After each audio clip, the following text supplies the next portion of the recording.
Bizet died suddenly after the 33rd performance, unaware that the work would achieve international acclaim within the following 10 years. Carmen has since become one of the most popular and frequently performed operas in the classical canon. The Habanera from Act 1 and the Toreador song from Act 2 are among the best known of all operatic arias.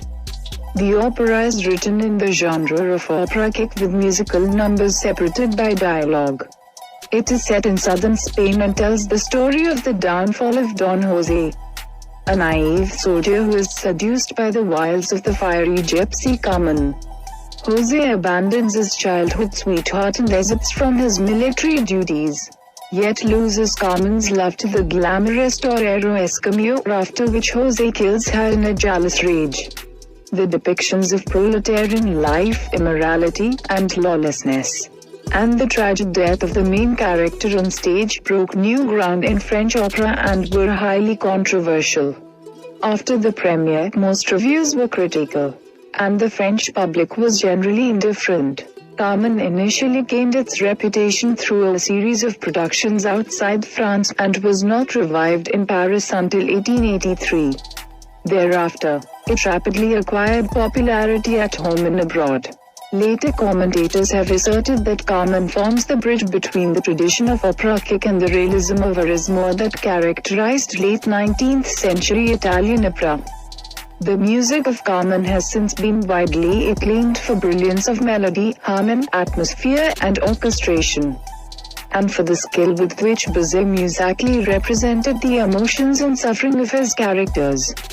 After the composer's death, the score was subject to significant amendment, including the introduction of recitative in place of the original dialogue. There is no standard edition of the opera, and different views exist as to what versions best express Bizet's intentions.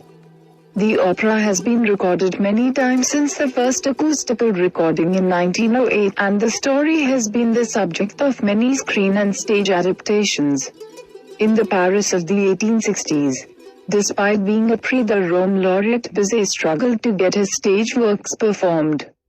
The capital's two main state-funded opera houses, the Opera and the Opera Kick, followed conservative repertoires that restricted opportunities for young native talent. Bizet's professional relationship with Leon Carvalho, manager of the independent theatre Lyric Company, enabled him to bring to the stage two full-scale operas, Les Pêcheurs de Perles 1863 and Le Joli Fils de Perth 1867, but neither enjoyed much public success. When artistic life in Paris resumed after the Franco-Prussian War of 1872-71, Bizet found wider opportunities for the performance of his works. His one-act opera Zimile opened at the Opera Kick in May 1872.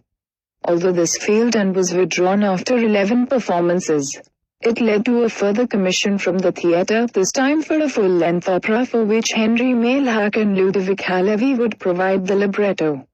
Halévy, who had written the text for Bizet's student opera La Doctor Miracle 1856, was a cousin of Bizet's wife, Genevieve. He and Mailhac had a solid reputation as the librettists of many of Jacques Offenbach's operettas.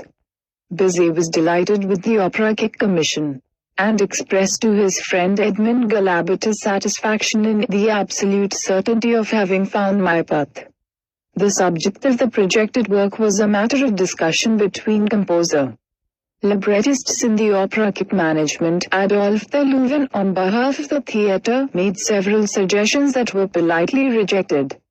It was Bizet who first proposed an adaptation of Prosper Mérimy's novella Carmen.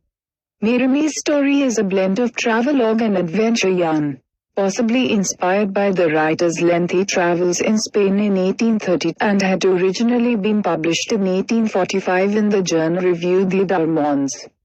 It may have been influenced in part by Alexander Pushkin's 1824 poem, The Gypsies, a work Mérimy had translated into French.